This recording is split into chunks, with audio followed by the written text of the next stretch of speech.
Without question, the hardest part about being a fake ghost was crafting the origin story. Ashley Hale, who was very much alive, learned that on the first day of haunting the lighthouse on the little island off the shore of Loon Lake. Jilted Bride felt too trite, and no one could do that narrative better than Dickens. Without the tired cliché, however, she came up empty. Her ideas were too modern for a supposedly early 20th century spirit. Hauntings didn't just happen, and yet the trauma of the event should be opaque to the actual phantom. Once the ghost understood their existence on the ephemeral plane, wouldn't said soul fly away? Unless some unfinished business needed to be reconciled first.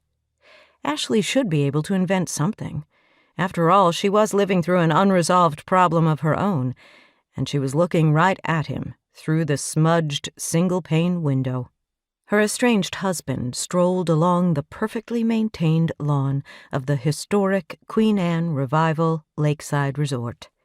The white siding gleamed crisp and clean. Green shutters and a cedar shingle roof only added to the pristine appearance. The inn at Loon Lake was her family legacy. Her family's. Hers, not his.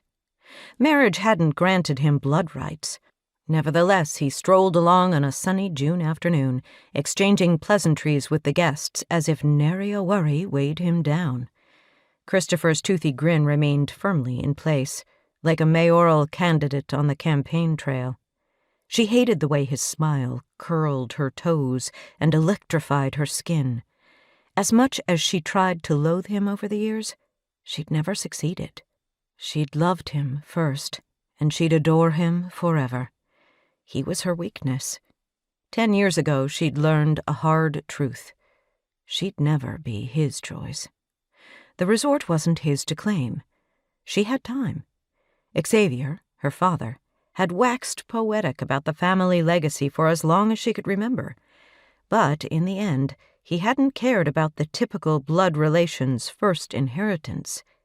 She shouldn't have been surprised.